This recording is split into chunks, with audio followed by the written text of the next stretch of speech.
Good afternoon, everybody. Today I'm chatting with Peter Marrone from Allied Gold. Guys, we're pretty excited to have Peter on because he previously founded and built out Yamana Gold, which saw a $4.8 billion exit back in 2023.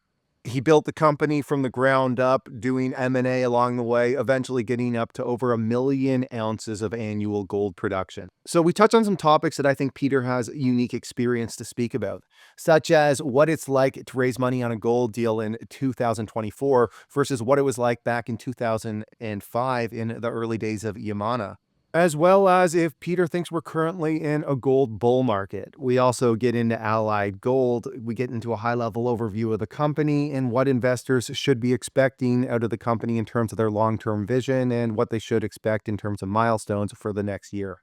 All right, everybody, enjoy the interview. Peter, thanks so much for joining us today. Hey, I'm happy to be here. So we don't get to talk to a lot of guys like you, somebody who was previously involved with a pretty large takeout, Yamana Gold, nearly a $5 billion takeout. I'm always fascinated when I chat with people like yourself that you decide to keep going as opposed to just, go have fun with your life. Why did you choose to go and get back into the industry after the takeout of Yamana? So I kid with some of my friends and family that, and I don't mind sharing the story with you and your viewers, that I've never golfed in my life. And so I had a choice between learning how to golf and doing something a bit different. And I think the conclusion from many who know me is that they said, you're enough of a compulsive personality that if you learn to golf now, I'm not sure that would be a good thing. And so why don't you do something that is actually good for the world and good for people and maybe even good for you, which is you've been successful at, which is take a management team and build a company and try to create some value from that. So I was chatting with a friend yesterday about the mining space, and he was saying to me that we're in the midst of a precious metals bull market, and I don't know that I necessarily agree with that. I know that a lot of the majors are up on a 1 year basis, but I don't know that I'd consider 1 year to be a bull market. What's your read on it? You're obviously talking to some pretty large investors, real guys in the space. Are we in a bull market for mining right now? So I make a real distinction between precious metals investing and investing in precious metals companies. There's a huge difference. And I've not seen a disconnect that is this wide in decades. On the one hand, that communicates a certain message. Are we in the middle of a bull market? And on the other hand, it also creates a message of opportunity. So to answer your question, I'm not convinced yet that we are in a precious metals market. I think that the metal has more upside. I think that there has to be more investment coming from different sectors that we have not seen yet. I'm absolutely convinced that we're not in a bull market for precious metals mining companies, because the precious metals mining companies are nowhere near reflecting what is the value of the metal. It's discounting the value of the metal by as much as $700, $800 per ounce. So yes, gold price is roughly $2,600, $2,700 per ounce. But the precious metals mining companies, with some very, very few exceptions, are not trading as if the precious metals mining, as if the metal is at that price. It's trading at a deep discount to that. I'm also looking at flow of funds. And the flow of funds is really not coming into the resource funds, not coming into the sector in the way that you would see in a bull market. So is that a negative or a positive? I think it's a positive, because if the precious metals mining companies are holding their own, if they're generating the margins and the cash flows that we would be with these metal prices, it's only a matter of time before the marketplace catches up. And money goes to where there is value. Money goes to where there is opportunity. The challenge, I think, that creates the opportunity, the real opportunity here, is that it's a very small sector. So if I looked at the combined market capitalization of the entire precious metals mining industry, we're talking about maybe $350, $400 billion. I'm not current, but a company like Apple and NVIDIA, Tesla, they're into the trillions of dollars of market capitalization. And here we're talking a fraction of that for the entire industry. So when you've got that volume of money that comes into the sector at some point, it will be like a Niagara Falls volume of water coming through a garden hose. That's how dramatic it gets, and we'll see these impressively elevated values. I think we're on the cusp of that. Give it another quarter or a couple of quarters where the precious metals mining companies demonstrate that they can deliver the margins on where the metal price is at. And then I believe that that flood of money does come in. I've seen it before, and when it does, it's quite dramatic. You mentioned capital flows, and I find this really fascinating because you've had success now for a couple of decades raising money in the mining space, from juniors to being, I guess we could say, a senior producer. What's how has it changed in terms of when you were looking to raise funds back in, say, 2005, 2006 versus today? I imagine that there was a much larger broker network that you could go to that had retail investors. I assume mutual funds and well, were more of a thing, that there was more long only precious metals producing investing funds that you could go to. What how has it changed, and how do you go about it today versus how you used to? Yeah, really good question. There has been a change. There's almost been a structural change. If we go back a couple of decades, maybe even a bit less than that, 12 years ago, 15 years ago, precious metals mining companies, including the entire spectrum, so from exploration companies through to development and producing companies, would be going into the capital markets to raise money in equity to fund projects. You might go to project debt, although project debt uh, is sometimes more expensive than you want it to be, lots of challenges. And frankly, bluntly, it sucks the life out of equity.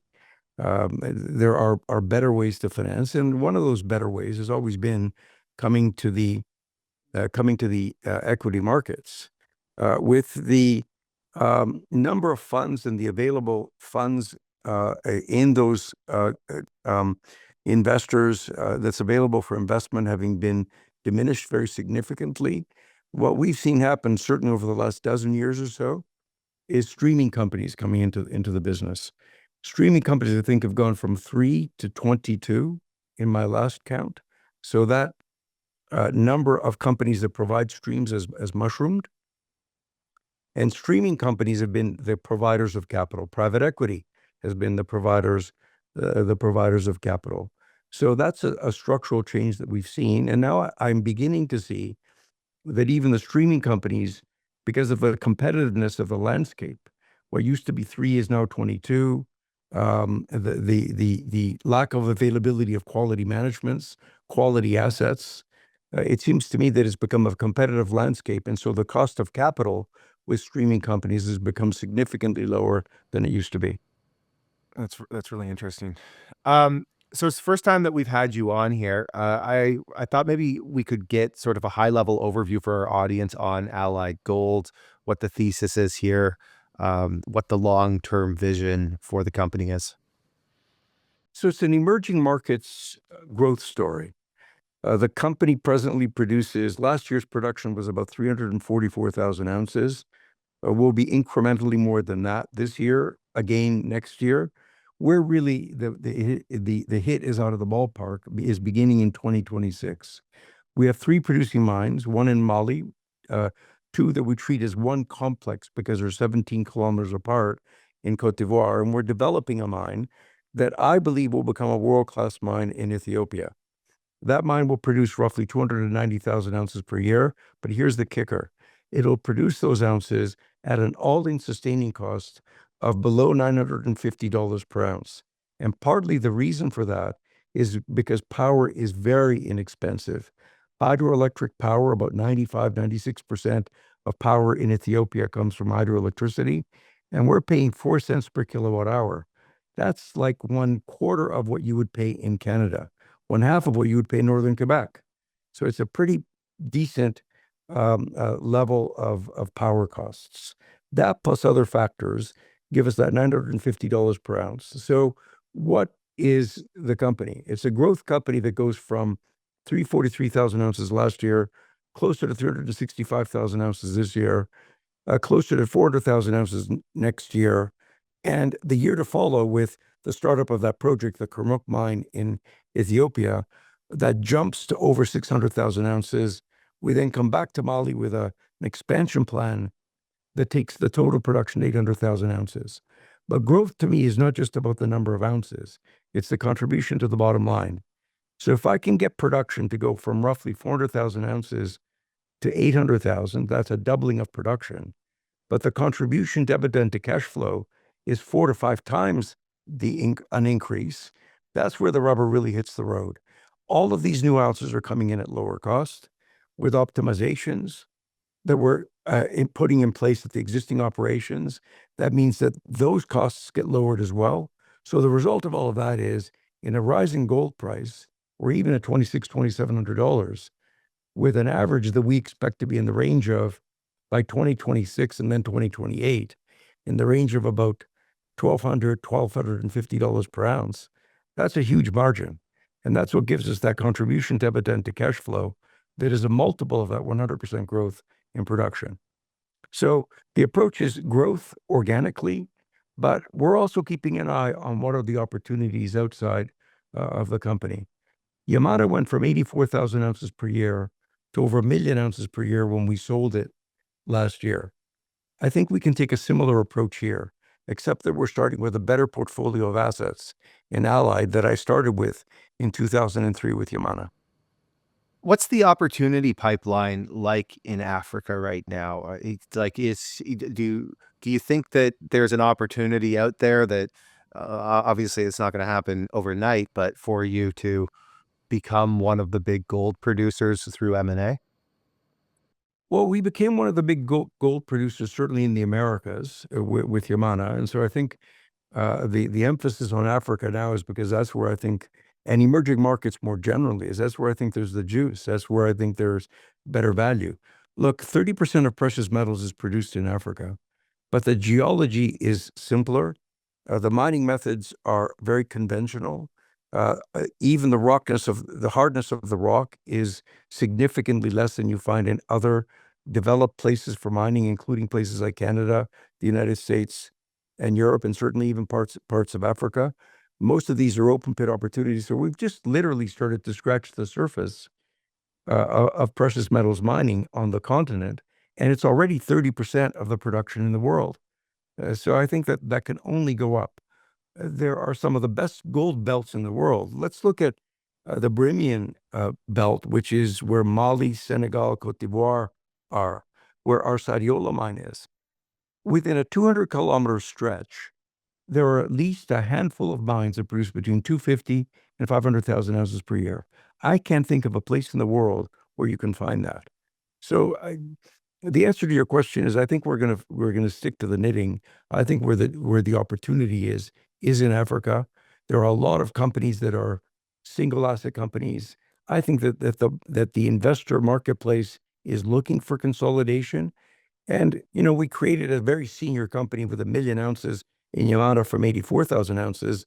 Can we take 343,000 ounces, 344,000 from last year, and bring it to a couple of million? That's certainly one of the objectives that we have. So I'm sure that this is something that comes up when you're chatting with portfolio managers who are thinking about hopping into the stock, and I'm curious how you address it. There's obviously concern about the political risk of being in these African countries. How do you address that when portfolio managers ask you about that question? I think the starting point is let's take a step back. There should be concern about operating in just about any jurisdiction. The United States elected a government that is indicating that it will impose tariffs on many other countries and many industries. The Canadian government changed its capital gains tax, increased its capital gains tax. So I think we have to look at geopolitics a bit more sanguinely. And then continuing from there, let's look at the importance of mining in the particular jurisdiction. Let's not talk about the type of government. Is it a democracy? Is it something else? Let's talk about its support for mining. Can you mine effectively? Is there competency in mining? Is there geological opportunity. Can you generate cash flow? Can you take that money out of country? And I think fundamentally in all of the countries that we're operating, in fact, I would say in most of the countries in Africa, that's universally true. And so I look at geopolitics a bit more sanguinely, and I add a lot of things into the mix. From my point of view, it's about returns. And geopolitics is a factor that goes into the calculation of returns, but it's not the only factor. So let me give you an example, Steve.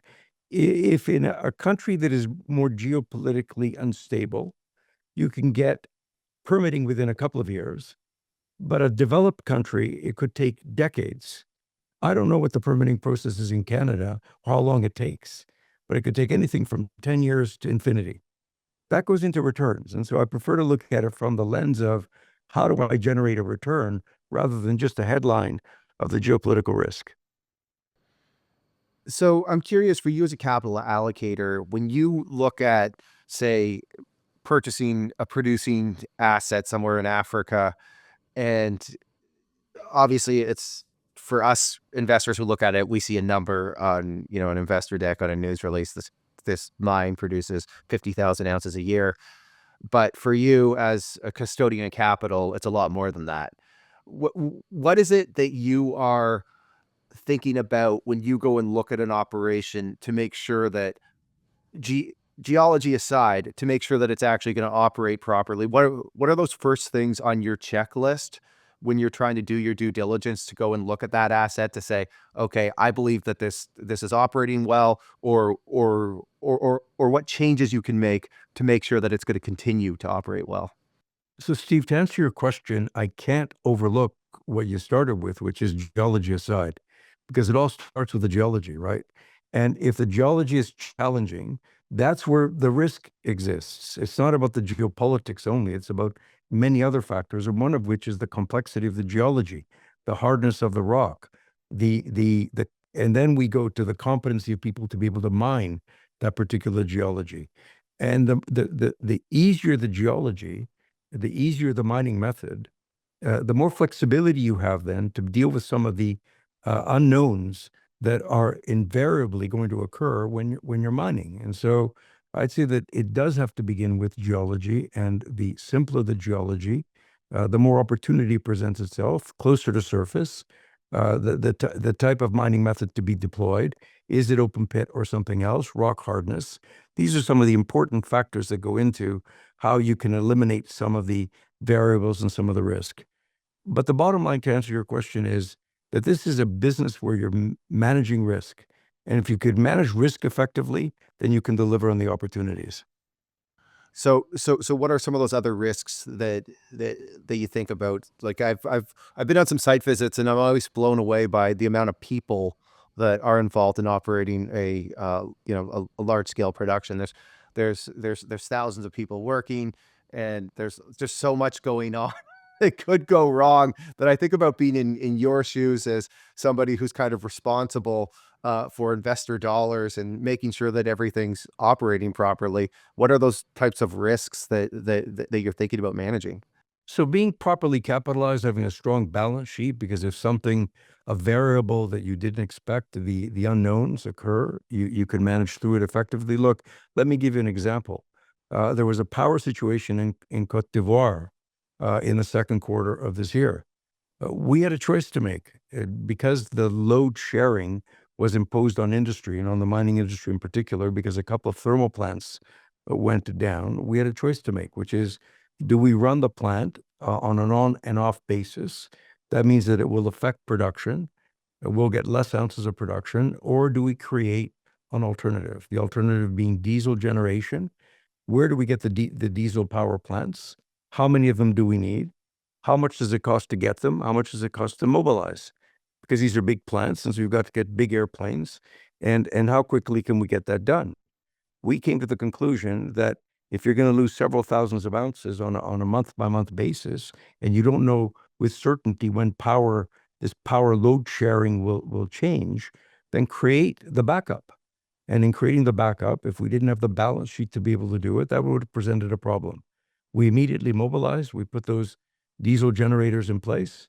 We paid the cost and the freight of of mobilizing efficiently and urgently, and we were able to maintain our production level. So a strong balance sheet is important. Having quality management is important. Having quality workers is important, and making sure that they're trained effectively. And part of training, which also goes to community engagement on mitigating some of the risks, is making sure that you have high quality health and safety protocols in place. And I don't just mean rules. I mean that you're training people on what's required to make sure that they stay healthy and they stay safe and they stay alive.